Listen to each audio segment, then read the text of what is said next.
Hello everyone, good evening to all of you. So guys, ये video होने वाले हैं यूपी पीसीएस वाले स्टूडेंट्स के लिए स्पेशली बिकॉज एग्जाम बहुत ही ज़्यादा पास आ गया है। सो यहाँ हम लास्ट वीडियो में डिस्कस करा था फॉर स्ट्रेटजी कि अभी हमें क्या क्या पढ़ना चाहिए और किस किस टॉपिक्स पे ज़्यादा फोकस करना चाहिए। देन मैं आज इस वीडियो में भी थोड़ा सा रिमाइंड कराने वाली हूँ। देन बहुत सारे जो मुझसे जुड़े हैं उनका जो कमेंट्स था, उनकी क्वेरी थी कि टाइम मैनेजमेंट कैसे करें और किस तरीके से हम टेस्ट सीरीज और मतलब रिवीजन ये किस तरीके से करें एंड फॉर करंट अफेयर्स हमें क्या पढ़ना चाहिए। जो सो या गाइस, कुछ स्टूडेंट्स के कमेंट्स थे कि फॉर करंट अफेयर्स हम क्या यूज़ करें एंड हमें मतलब कि टाइम मैनेजमेंट की दिक्कत हो रही है, तो हम टाइम मैनेजमेंट कैसे करें ताकि हम सारा कुछ एक साथ रिवीजन कर लें और हम सी सेट पे भी फोकस करें और अपने जीएस वाले पेपर पे विद टेस्ट सीरीज। तो या वीडियो को एंड तक देखना, ये वीडियो काफ़ी हेल्पफुल रहने वाली है आपके लिए जो भी यूपी पीसीएस का पेपर देने वाला है 2025 में। सो उनके लिए बहुत ज़्यादा इम्पोर्टेंट है। तो चलिए स्टार्ट करते हैं। सो या गाइस, सबसे पहले हम बात करते हैं हमारी करंट अफेयर्स के लिए। तो आप करंट अफेयर्स के लिए जो मोस्ट इम्पोर्टेंट है वो आप यूज कर सकते हैं आई दृष्टि, क्योंकि मैंने आई दृष्टि ही फॉलो की थी क्योंकि वो 1 ईयर की आती है और उसमें सारा कुछ आपका वहाँ पे मिल जाता है। मैं ये वाली बुक बाय की थी जो मैंने कंप्लीट कर ली है। मैंने आई दृष्टि ही फॉलो की थी लास्ट ईयर। देन अभी भी जैसे कि मुझे अभी एग्ज़ाम देना है तो मैं अभी भी दृष्टि ही यूज़ कर रही हूँ, जो कि 2025 की जो आई थी 1 जुलाई से लेके 2024 से और 30 जून तक, यानी 25 जून तक 2025, तो 1 ईयर की है।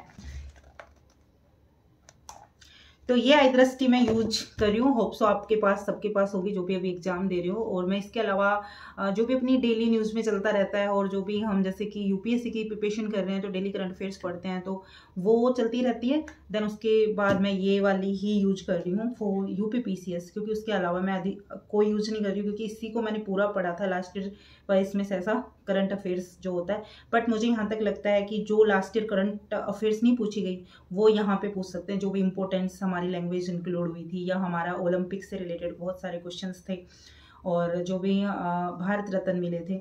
तो जैसे कि कुछ मोस्ट इम्पोर्टेंट न्यूज होती हैं और इस बार भी काफ़ी इंपॉर्टेंट्स जो करंट अफेयर्स रही हैं तो वो आएंगी। और अभी सितंबर लास्ट 30 सितंबर तक एक और आ जाएगी, यानी आपके लिए 10 दिन और मिल जाएंगे आपको, वो जो जून के बाद की है, यानी कि जुलाई अगस्त और सितंबर की। ठीक है, तो सितंबर एंड तक आएगी तो 3 महीने की आपको वो मिल जाएगी ताकि आपको यूपी पीसीएस के लिए वो ही इम्पोर्टेंट है। उसके अलावा आप क्या ही पढ़ोगे, इतना पढ़ लोगे वही काफ़ी है। और उसके अलावा आप बेसिक वो चीज़ें पढ़िए जिसके 5 ईयर कंप्लीट हो रहे हैं, 10 ईयर जो योजनाएं वगैरह हैं, क्योंकि लास्ट ईयर यहाँ से क्वेश्चंस आए थे।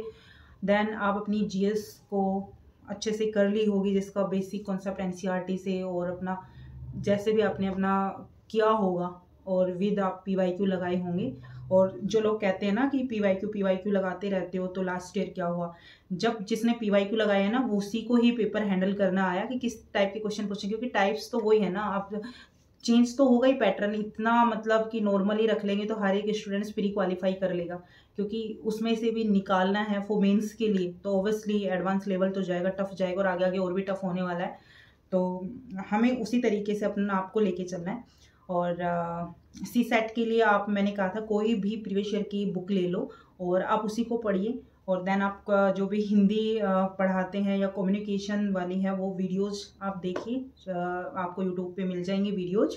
और आप मैंने हिंदी के लिए जो बेसिक है अपना जो भी पढ़ना था वो मैं बुक भी टैग कर दूंगी, वो आप वहाँ से बाय कर लेना। आदित्य पब्लिकेशन की है और मैं वहीं पढ़ रही हूँ और वही मैंने लास्ट ईयर पढ़ी थी। और थर्ड ये है कि भाई आप अपनी टाइम मैनेजमेंट वाली जो बात है ना, एक्चुअली जैसे पेपर आ गया तो आपको ना 8 से 10 घंटे आपको देने पड़ेंगे ईमानदारी से, क्योंकि आप ये सोच रहे हो कि नहीं हमारा हो जाएगा और ऐसे हो जाएगा। बर्डन नहीं लेना है, ज़्यादा टेंस नहीं होना है, लेकिन जो भी है उसको थोड़ा पढ़ना पड़ेगा। रिवीजन करो, आपको वीक में 2 टेस्ट तो लगाओ या 3 टेस्ट लगाओ, ताकि 2 जीएस और 1 सीसेट का टेस्ट हो जाए, और उसी टाइम ड्यूरेशन में लगाओ ताकि आपका पेपर भी ऑलमोस्ट हो जाए। तो सीसेट वाला तो हो ही जाता है, पर जीएस में जैसे कि क्वेश्चंस ज़्यादा होते हैं और टाइम थोड़ा कम होता है, तो उसमें थोड़ा मैनेज करने में टाइम लगता है। फिर OMR भरने में भी थोड़ा सा टाइम जाता है, तो आपको इस पर थोड़ा सा ध्यान देना है, थोड़ी अपनी स्पीड आपको मेंटेन रखनी है, और 8 से 10 घंटे आपको पढ़ना है। देखिए मैं अपना बताऊं तो मैं रात को, जैसे पहले जब स्टार्टिंग में मैं लास्ट ईयर की बात करती हूँ, तब तो मैं 1-2 बजे आती थी, और जब भी मेरा मन करता है रात को 3 बजे उठ रही हूँ, 4 बजे उठ रही हूँ, बिल्कुल फोकस एकदम। अब जैसे मैंने सारा कुछ पढ़ लिया, अभी मेरे को रिवीजन करना है, मेन आंसर राइटिंग करनी है, तो दिन में भी टाइम मिल जाता है, तो मैं रात को 12 बजे हाँ डेली सोती हूँ, मतलब 12 साढ़े 12 भी हो जाते हैं, उससे ज़्यादा नहीं करती, क्योंकि मुझे मॉर्निंग में जल्दी उठना होता है। क्योंकि पहले मैं थोड़ा सा 1-2 घंटे लेट उठती थी, रात को 1-2 घंटे यदि मैं लेट सो रही हूँ तो। अब मैं मॉर्निंग में 6 या 6:30 अराउंड में उठ जाती हूँ, और उठने के बाद थोड़ा फ्रेश होकर मैं अपनी टेबल पे बैठती हूँ, और मैं 3-4 घंटे तक हिलती भी नहीं हूँ, मैं अपनी पढ़ाई करती हूँ, है ना। और उसके बीच में थोड़ा सा गैप जो भी अपना होता है कि चलो हम थोड़ा सा फ्रेश हो लेते हैं, या फिर अपना ब्रेकफास्ट कर लेते हैं, थोड़ा घूम लेते हैं, क्योंकि बॉडी बैठे बैठे ना थोड़ी जाम हो जाती है। सो माइंड को ना एक ज़रूरत होती है फ्रेश अप होने की, तो वो थोड़ा होने के बाद फिर मैं आई दृष्टि पढ़ती हूँ, आई दृष्टि पे फोकस करती हूँ, या आप सीसेट पे फोकस कर सकते हो। सीसेट पे आप जैसे कि अलग अलग होते हैं, जैसे हिंदी हो गया, कम्युनिकेशन वाला हो गया, या जिसके रीजनिंग कमजोर है रीजनिंग पे फोकस कर लीजिए, तो वो आप देख सकते हो। मैं करंट पे ज़्यादा फोकस्ड हूँ, क्योंकि लास्ट ईयर जैसे नहीं पूछा तो इस बार मुझे लगता है पूछ सकते हैं। और जैसे कि हर साल स्टेट जीके से 6 से 7 क्वेश्चंस आते हैं, लेकिन लास्ट ईयर शायद 1-2 क्वेश्चन देखने को मिले थे, तो हो सकता है इस बार शायद 7 से 8 क्वेश्चंस आपको देखने को मिल जाएं। और जब आए तो प्लीज़ मेरी इस वीडियो पे दोबारा आके देखें कि मैंने क्या कहा था, क्योंकि क्या होता है ना कि ये पैटर्न है ना इसी तरीके से फॉलो होता है कि लास्ट ईयर जो नहीं आया वो पैटर्न ना देके हमें इस बार वो सारी चीज़ें दे दें। तो अपनी जो भी स्टेट की जीके है, जो स्टेटिक जीके है स्टेट की, उस पर फोकस करना, और जो भी स्टेट की करंट रही है उस पर फोकस करना, और जो भी अपनी दृष्टि है उसको पूरा अपना कंप्लीट कर लेना, ताकि आपको इसके अलावा कुछ ऐसा पढ़ना ना पड़े, क्योंकि अभी इतना टाइम भी नहीं है, इसी पे फोकस कर लो। तो मैं वैसे टोटल 1 ही महीना मान के चलूँगी, क्योंकि बीच में 5-6 दिन आपके हो जाते हैं, तो 30 डेज मान के चलो, और 30 डेज प्लान में आप अपने पूरा फोकस उसी पे रखो, क्योंकि 30 दिन ये है ना, ये आपकी ज़िंदगी में इतने इंपॉर्टेंट होंगे, क्योंकि एग्जाम से पहले जितनी पढ़ाई होती है वो पूरे साल पढ़ते हैं हम, और वो पूरा साल का 1 महीने में हमें पढ़ लेते हैं, और फिर भी हम ये सोचते हैं खूब टाइम है, क्योंकि हमारा माइंड उसी तरीके से काम करता है, वो स्पीड मेंटेन करता है, हर एक चीज़ करता है। लेकिन हमें एक स्ट्रेटजी से पढ़ना होता है, एक तरीका होता है, हमारे डेली एक टारगेट होना चाहिए, कितना हमें कवर करना, आज मुझे करना, आज मेरे टेस्ट नहीं हुआ तो मुझे सोना नहीं है, खाना नहीं है। देन टेस्ट करने के बाद ना टेस्ट को पटक नहीं देना, उसको देखना है, उसको एनालिसिस करना है कि हाँ ये टेस्ट हो गया, और उसको अभी एनालिसिस कर रहा है, क्या नहीं आया है, उसका क्या सोल्यूशन होना चाहिए। तो यार इसी तरीके से आप अपना सीसेट का दीजिए, और उसका पूरा एनालिसिस कीजिए, और आप देखिए आप कहाँ मिस्टेक कर रहे हो। तो अभी आपके पास टाइम है, अभी आप में जैसे कि जो भी आप कमियां कर रहे हो उनमें सुधार कर सकते हो, और पूरा फोकस करो अपने कि मेरा हो जाएगा, इस बार हो जाए, जिसका लास्ट ईयर नहीं हुआ था, जिन्होंने बहुत अच्छी प्रिपरेशन करी थी, तो उनको पता है कि किस तरीके से पढ़ना है।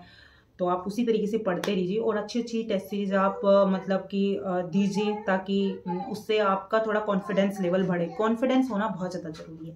गाइस पढ़ते रहना और अपना एग्जाम पे फोकस करना, और जैसे भी होगा मैं आपके साथ कनेक्ट हूँ। मेन इंपॉर्टेंस हम पोस्ट भी करेंगे, जो भी इंपॉर्टेंट क्वेश्चन होंगे। तो इस वीडियो में इतना ही, मिलते हैं नेक्स्ट वीडियो में।